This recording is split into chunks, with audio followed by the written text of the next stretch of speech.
आपके क्या लगते हैं भैया? मेरे हस्बैंड है हस्बैंड आपके? जी इनके ऊपर क्या है, सीलिंग गिर गई? जी, सीलिंग गिर गया था। सोए थे और सुबह 5 बजे करीब ये गिर गया। सीपेज है, गर्मी में भी चैन से रहे। बाथरूम में इतना सीपेज, बाथरूम में बैठ रहे सीपेज में पानी टपक रहा है, तो मतलब ही क्या है ऐसे घर का? दे दिए, इसका मतलब सरकार को कोई देखना नहीं है, बस दे दिए। वोटिंग के टाइम, इलेक्शन के टाइम तो बहुत आते हैं कि हमारा वोट दो, उसके बाद तो देखना नहीं है, कुछ होता नहीं है कि आप पब्लिक कर क्या रहे, जी रहे, मर रहे, कर क्या रहे हैं पब्लिक ऐसे बोल के। छोटे छोटे बच्चे लोग हम लेके हम लोग घर पे रह रहे हैं, तब तो सीट गिर जा रहा है हमारे ऊपर, पंखा गिर जा रहा है, तो ये क्या है? शिकायत क्यों नहीं करते? और शिकायत कई बार आ गया है, यहाँ का साहब लोग पूरा 4-5 बार देख चुके हैं, करना नहीं चाहते हैं। हम लोग गरीब आदमी को कौन सुनेंगे भैया? गरीब आदमी का कोई सुनाई नहीं है। जा जाके निगम में कंप्लेन किए, फिर भी कोई सुनाई नहीं दी, सुनाई नहीं है। यहाँ कोई मरेंगे ना, कोई दब के यहाँ कुछ होंगे तभी जाके सुनेंगे, ऐसे हो गया है स्थिति। छोटे बच्चे हैं यहाँ पर, तो कैसे करेंगे? अपना घर छोड़ के कहाँ जाएंगे? प्राकृतिक सोता होता है, महानदी धमतरी सिवाव पर्वत से निकलती है, नर्मदा माता जो है वहां से निकलती है अमरकंटक से। ये प्राकृतिक सोता का अनुभव मिल रहा है लोग को, जो ये लोगों को सुविधाएं मिल रही है, सरकार दे दीदी, सरकार दे रही ना आपको? हाँ, सरकार दे। देखो बताओ, इलेक्ट्रिसिटी बिल इतना आ रहा है, इलेक्ट्रिसिटी बिल इतना आ रहा है कि कोई और नहीं है, बिल इतना आ रहा है, बढ़ रहा है। क्या कोई फैक्ट्री तो नहीं चला रहे भाई, मिल तो नहीं चाहिए, इतना बिल आएगा? ऐसा क्या सरकार है? ऐसा विष्णु देव सा है? नहीं चाहिए हमको ऐसा सीएम। और जब चुनाव आएगा तो वो आएंगे कि दादी नमस्कार, भैया नमस्कार, बाद में कोई नहीं आता है यार।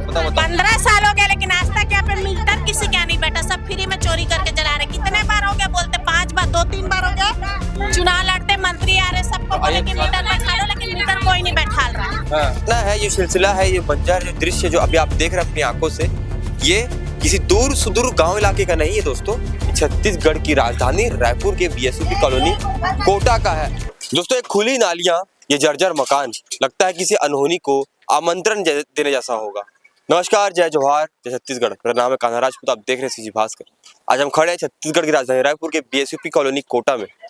यहाँ पे लोगों के मकान इतनी जर्जर अवस्था में है, लोग इतने हेल्पलेस हैं, इतने सहायताहीन अपने आप को महसूस करते हैं कि आज वो मौत के साए में जीने को मजबूर हो गए हैं। अभी हम आपको एक बिल्डिंग के अंदर ले जाना चाहते हैं, आपको दिखाते हैं कि बिल्डिंग की हालात क्या है, उसमें जो अंदर में जो सामान है, अंदर के जो मकान है, अंदर की जो छत है, जो दीवार है, उनकी हालात क्या है और लोग किस प्रकार से ऐसे माहौल में जीने को मजबूर हैं।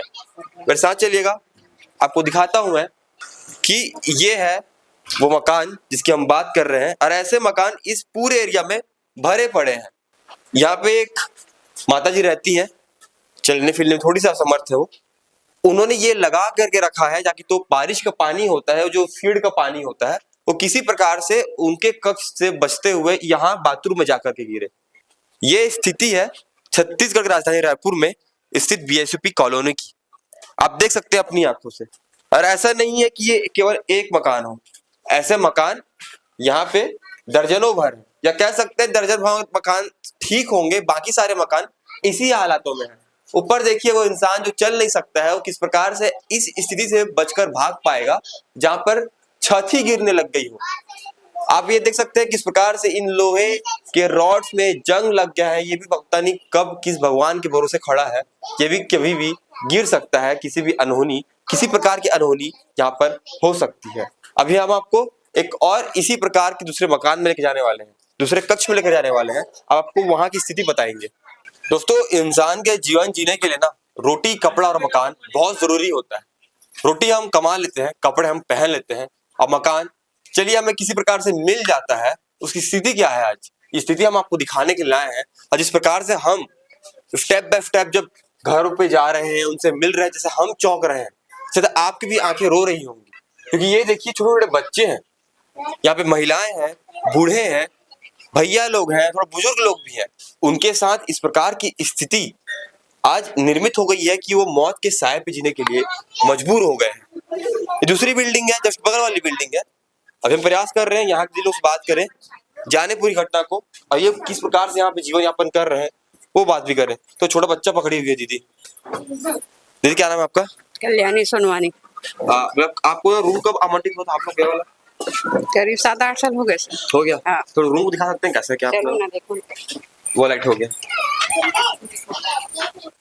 आप ये रूम देखिए, कल्पना मात्र कीजिए जब कोई छोटा बच्चा इस रूम में घूम रहा हो, और उसके माँ बाप पे क्या बीतती होगी और किस प्रकार डर से दीदी क्या बोलना चाहोगे बताओ आप इस भैया बहुत ज्यादा परेशानी है, छत टपकते रहते हैं, मलमा गिर गए, परसों नरसों की बात है, मलमा गिर गए थे, छोटे छोटे बच्चे हैं, सोने में डर लगते हैं, कभी सर ऊपर गिर गए, पंखा का हालत तो देखो ना कैसा हो गया है। पंखा भी यहाँ पे देख सकते जंग लग गया हाँ, एक जगह नहीं है, सभी जगह वैसी है भैया। और करे दीजिए थोड़ा सा। देखो यहाँ खाना बनाते ये किचन है। बनाते किचन है, यहाँ खाना बनाते बनाते खाना में गिर जाते हैं कचरा, यहाँ सीलिंग में पानी छूते हैं, करंट का डर रहते हैं, छोटे छोटे बच्चे हैं। हाँ रूम है सर, रूम में भी इस प्रकार की स्थिति होगी मुझे लगता है। बाप रे, आप थोड़ा सा रूम को एक बार दिखा देंगे भैया आपको। ये रूम है दोस्तों, हम रूम में जाते हैं सोते हैं ताकि चैन की नींद सो सके। थक खा करके हम जब घर जाते हैं तो हमको एक ही चीज दिखती है, हमारा खुद का बिस्तर। लेकिन इनका जीवन कितना परे है हमसे, देखिए कि अपने बिस्तर में सोते हुए भी ना उस खौफ में जीते होंगे कभी ये छत न गिर जाए। पंखा चालू नहीं कर सकते सर, हम लोग पंखा चालू नहीं कर सकते क्योंकि बगल वाले यहाँ पंखा गिर गए थे, इसी डर में हम लोग पंखा चालू नहीं करके सोते हैं। और यहाँ पे मच्छरदानी लगा के इसके ऊपर में फ्लेक्स लगा के सोते हैं, बच्चे लोग को ऐसे सुलाते हैं। इतना परेशानी है, गरीब आदमी का कोई सुनाई नहीं है, जा जाके निगम में कंप्लेन किए फिर भी कोई सुनाई नहीं दी, सुनाई नहीं है। यहाँ हाँ कोई मरेंगे ना, कोई दब के यहाँ कुछ होंगे तभी जाके सुनेंगे, ऐसे हो गया है स्थिति। बताओ क्या करेंगे, गरीब आदमी बोल बोल के थक गए, कोई सुनाई नहीं देते हैं। दीदी की आवाज में जो आक्रोश है, जो रोष है, जो इमोशन है, जो भाव है ना, वो इस बात को बताते हैं कि किस प्रकार से एक माँ, एक पत्नी, एक घर की जो रखने वाले जो होते हैं ना लोग, वो किस प्रकार से जीते होंगे अपने बच्चों को देख रेख करके, उन पर क्या बीतती होगी। ऐसा हम एक ही घर का एग्जाम्पल नहीं दे रहे, इस पूरी कॉलोनी में हर एक घर ऐसे ही, एक आध दो घर कुछ होंगे जिन्होंने अपने खर्चे से घर बनवा लिए होंगे तो बच गया होगा। ये इस घर की स्थिति देखिए, घर आपका किसका भी है, आपका घर, थोड़ा ये तो ये घर की स्थिति देखिए। 21वीं सदी में हम पहुंच चुके हैं, हम एआई से काम करते हैं, लेकिन आज भी हमारे से लोग पाषाण युग में जीने के लिए मजबूर है।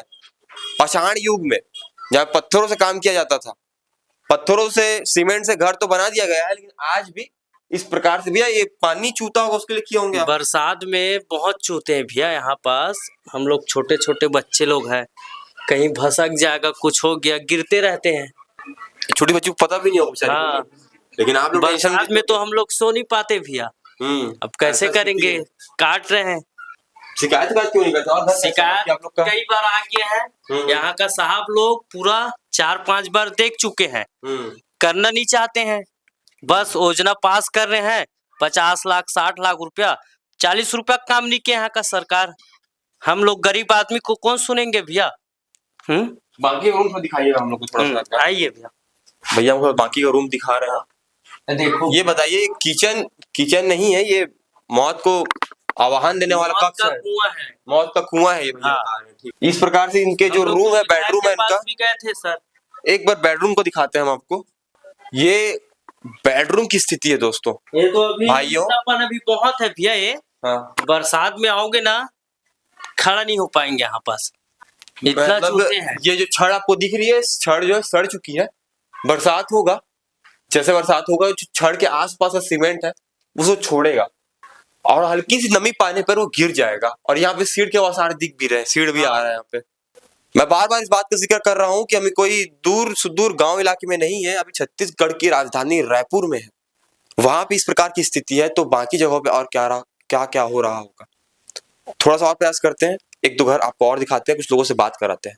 जिस अनहोनी की हम बात कर रहे थे, वो अनहोनी ऐसा नहीं कि होगी नहीं होगी, कुछ जगहों पे हो चुकी है, और उसी के उदाहरण यहाँ पे वही दीदी भी हमारे साथ। दीदी ये पूरा अपनेपन गिरते भैया, और सोए बैठे रही था तो भी गिरते, और वो किचन में तो पूरा पानी टपकते, खाना नहीं बना सकन। और एक दीदी रही से, वो दीदी के ऊपर पंखा भी गिर चुके, पंखा ही गिर गई। हाँ, सर पूरा फट गिरी, सर फट गई सुख है। फिर इलाज पानी कराई से फिर ठीक है अभी। देखा वो आपने एक बार फिर। और सोए हुए रही था तो अपने अपन गिरते, खाना वाना खाते रही था तब गिर जाते। कोई ओकर ठिकाना नहीं है, छोटा छोटा बच्चा है, वो दे बच्चा भी है छोटा सा। ये आपके क्या लगते हैं भैया? मेरे हस्बैंड है। हस्बैंड आपके? जी। इनके ऊपर क्या सीलिंग गिर गई? जी, सीलिंग गिर गया था, सोए थे और सुबह 5 बजे करीब ये गिर गया। अच्छा, तो उसके बाद वो शिकायत वगैरह किया आप लोग जाकर के? इससे ये होने से पहले ही हमारा एप्लीकेशन दिया हुआ है। अच्छा, जोन 7 में कार्रवाई कुछ नहीं कुछ नहीं, वो बोले थे कि खाली कर दो तो हम करवाएंगे कुछ करके। तो 6 महीने तक हम बाहर थे, उसके बाद हम वापस आ गए। अभी कैसे है वो? इसमें तो बहुत ही गंभीर हाँ हाँ हाँ, 2 बार हो चुका है ये, 1 बार नहीं, ये 2 बार हो चुका है इनको, 2 बार हो चुका है। बच्चे लोग भी रहते हैं तो डर। हाँ, बच्चे रहते हैं ना। ऐसे सब बच्चे लोग। हाँ, ये छोटे छोटे बच्चे हैं, छोटे बच्चे हैं यहाँ पर, तो कैसे करेंगे? अपना घर छोड़ के कहाँ जाएंगे? बच्चे हैं तो पूरा कपड़ा लेता हाँ। है करके। ये बगल ब्लॉक में तो ये वैसे जो मच्छरदानी टांगते हैं ना, उस तरीके से टांग के रख दिए बगल ब्लॉक में। ठीक है। वहाँ पे ही छोटे छोटे बच्चे हैं। दोस्तों समय खत्म हो जाएगा, दिन ढल जाएगा, लेकिन यहाँ पे जो समस्याएं हैं वो खत्म नहीं होंगी और ये लोग अपने उस मजबूरी के साथ जीने के लिए मजबूर हैं, जिसे कहा जाता है कि मौत के साये में जीना। और ये लोग आज भी साथ में बेचारे लोग अपने बच्चों के साथ अपने व्यापार कर रहे हैं, अपना काम काज कर रहे हैं, लेकिन इनके ऊपर आज भी वो मौत का साया मंडरा रहा है। एक और घर पाए हम लोग। दीदी आपका घर तो दिखा सकते हैं क्या अंदर? पूरा भी घर आपका है? मेरा है। अच्छा अच्छा, ये क्या हुआ यहाँ पे? यहाँ देखो पानी। ये थोड़ा सा भैया दिखा पाएंगे? ये पानी जो है किसी प्राकृतिक सोते से नहीं आ रहा है, ये महानदी जो होती है ना, सिहावा पर्वत से निकलती है। यहाँ कुछ हम लोग कर ही नहीं पा रहे हैं सर, देखो पूरा पानी। आपको दिखाना चाहूंगा, प्राकृतिक सोता होता है। महानदी धमतरी सिहावा पर्वत से निकलती है, नर्मदा माता जो है वहां से निकलती है, अमरकंटक से। ये जो पानी है ये सरकार देता है लोगों को, ये लोग टैक्स पे करते हैं, ये लोग सारे चीजें समय पर पटाते हैं, और उसके बाद जो प्राकृतिक सोता का स्रोत का इनको वो जो मिल रहा है, अनुभव मिल रहा है लोगों को, जो ये लोगों को सुविधाएं मिल रही है, सरकार दे रही। दीदी सरकार दे रही ना आपको? हाँ, सरकार दिए हैं। देखो बताओ, आपका सीपेज आ रहा है, किसी का घर टूट रहा है, किसी के ऊपर पंखा गिर गया आप लोगों की कॉलोनी में। हाँ, मैंने ये वहाँ भी देखा पीछे है। में। हाँ वो देखा मैंने पीछे में जाकर। गिरा है ना, पूरा तिपेज है भैया। कंप्लेन क्यों नहीं करते आप लोग? इतना कंप्लेन कर करके तो थक गए हैं, लेकिन कोई सब आते हैं ऐसे आप जैसे रिपोर्टर लोग चले जाते हैं, तो क्या करें? क्या करें हम लोग दीदी? हम लोग को खराब लगता है अगर कोई मेरा सीनियर आया हो, शायद उसने आपसे बात की हो, लेकिन उसे दिखाया होगा, इस बात गारंटी में रह सकता हूँ, लेकिन अगर आप लोग भी समर्थन ना करें, अपनी बात को वहाँ पे जाकर न रखेंगे, तो हम कैसे करेंगे? हम पूरा प्रयास करेंगे फिर से आपको दिखाने का। बाथरूम भी पूरा। ये बाथरूम है, ये देखिए बाथरूम है। ये बाथरूम को इंग्लिश में कहते हैं कभी कभी रेस्ट रूम। ये रेस्ट रूम नहीं है, ये पैनिक रूम लग रहा है। सामने वाले कमरे का भी गिरा हुआ है और अंदर वाले कमरे का भी गिरा हुआ है। मतलब मुझे लगता है कि समय हो जाएगा, हम लोग पूरा घर नहीं दिखा पाएंगे, कि हम लोग कुछ घर दिखाया है। यहाँ पे लगभग सारे घर नीचे का उतना नहीं है, ऊपर आप लोग देखोगे तो बोलेगा, देखो देखकर क्या है? बरसात में देखो, बरसात में अगर पानी अगर चूता तो समझ आ रहा है, इस तरह भी पानी चू रहा है। गर्मी में सीपेज सीपेज है, गर्मी में भी चैन से बाथरूम में इतना सीपेज, बाथरूम में बैठ रहे सीपेज पर पानी टपक रहा है, तो मतलब ही क्या है ऐसे घर का? दे दिए, इसका मतलब सरकार को कोई देखना नहीं है, बस दे दिए। वोटिंग के टाइम, इलेक्शन के टाइम तो बहुत आते हैं कि हमारा वोट दो, उसके बाद तो देखना नहीं है, कुछ होता नहीं है कि यहाँ पब्लिक कर क्या रहे, जी रहे, मर रहे, कर क्या रहे हैं पब्लिक, ऐसे बोल के। छोटे छोटे बच्चे लोग हम लेके हम लोग घर पे रह रहे हैं, कब तो सीट गिर जा रहा है हमारे ऊपर, पंखा गिर जा रहा है, तो ये क्या है? ये कोई घर है? एक आंखें से होगा, हाँ, समझ आएगा, मालूम ऐसा कुछ नहीं करेगा। कल इलेक्ट्रिसिटी बिल इतना आ रहा है, इलेक्ट्रिसिटी बिल इतना आ रहा है कि कोई और नहीं है, बिल इतना आ रहा है, बढ़ रहा है ना। घर में एक पंखा एक लाइट पे रह रहे हैं हम लोग, तो एक पंखे लाइट में इतना बिल आएगा, इतना मीटर का बिल आएगा क्या एक पंखे और लाइट में? क्या हम लोग कोई फैक्ट्री तो नहीं चला रहे, कोई मिल तो नहीं चल जो इतना बिल आएगा? ऐसा क्या सरकार है? ऐसा विष्णुदेव साय है? नहीं चाहिए हमको ऐसा सीएम। देखिए, जो बात में आक्रोश है, जो रोष है ना, वो जायज है, क्योंकि जनता अपनी सरकार से ही मांग करती है, सत्ता पक्ष से ही मांग करती है एक जीवन जीने के लिए, एक साधारण जीवन जीने के लिए। लेकिन यहाँ पे जो लोग हैं उस डर के साए में जीने के लिए मजबूर है। दोस्तों, यहाँ पे बच्चे जो हैं वो खौफ में जी रहे हैं कि पता नहीं कब वो छत, वो सीलिंग हमारे सर पे गिर सकता है, और ऐसे कई सारे यहाँ पे उदाहरण हो भी चुके हैं। अंदर बस्ती भागेंगे अपने सगे लोग के पास में, और जब चुनाव आएगा तो वो आएंगे कि दादी नमस्कार, भैया नमस्कार, बाद में कोई नहीं आता है यहाँ, समझ रहे हो? भैया एक बात बताओ, मैं तो पूरा प्रयास करूंगा हाँ। पूरी बात को दिखाने का, सबको बताने का, सबसे बाइट लूंगा इस चीज पे, पूरा पैकेज बनाकर उसको रखूंगा मैं। आप लोग शिकायत क्यों नहीं किए? कहाँ किए? किसको करोगे शिकायत? किसको करोगे ये बताओ? शिकायत किसको करोगे? शिकायत करने जाओगे तो आप भगा देते हैं। पार्षद वो आता ही नहीं है भाई, दिखता है उसका कार्यालय कहाँ है, क्या है उसको पता नहीं है। पार्षद महापौर के पास महापौर कौन है, कहाँ है, कौन है, कहाँ पास है महापौर? कोई आया कभी आई है महापौर? बाद में बता दो, कोई नहीं आता है कभी यहाँ कोई विधायक आता है, सिर्फ जब हमको जरूरत पता नहीं रहेगा वोट महापौर के कौन समय है। तब आएंगे मांगने के लिए कि वोट चाहिए, ऐसा बोल के। महापौर कौन है वो भी नहीं पता बोल। नहीं, आए तो हमको पता रहेगा यहाँ पर मिनल चौबे हालांकि जानते हैं, एक भी बार नहीं आई है भाई।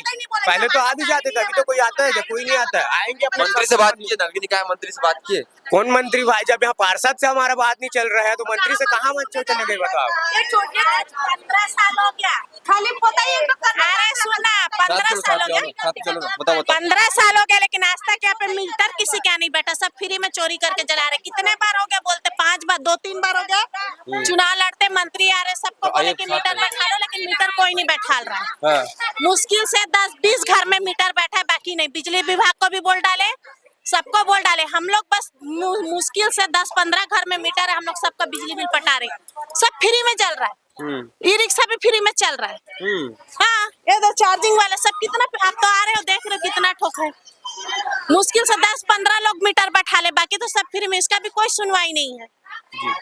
और एक बार हादसा हुआ अभी, पूरा ब्लास्ट हो गया तो बिजली पटा के अभी 1 हफ्ता हुआ, फिर चेंज करा। उस बीच में सब लेडीज अंदर में, तो बकरी कोठा पूरा बकरी भरा था, मरते मरते बचे पूरा 15-16 बकरी। तो ये जो घटना है, जो सिलसिला है, जो मंजर है, जो दृश्य आप अभी देख रहे हैं, जो दृश्य जो अभी आप देख रहे हैं अपनी आंखों से, ये किसी दूर सुदूर गांव इलाके का नहीं है दोस्तों। छत्तीसगढ़ की राजधानी रायपुर के बीएसपी कॉलोनी कोटा का है। ये जो आम लोग तरस रहे हैं अपने प्रतिनिधि को देखने के लिए, उनसे बात करने के लिए, अपनी समस्याएं सुनाने के लिए, लेकिन वहां तक पहुंच नहीं पा रहे हैं। मैंने फिर से कहा था, ये खुली नालियां, ये जर्जर मकान किसी को न्योता दे रहे हैं। किसको न्योता दे रहे हैं? किसी अनहोनी को। और दीदी कह रही है मौत को।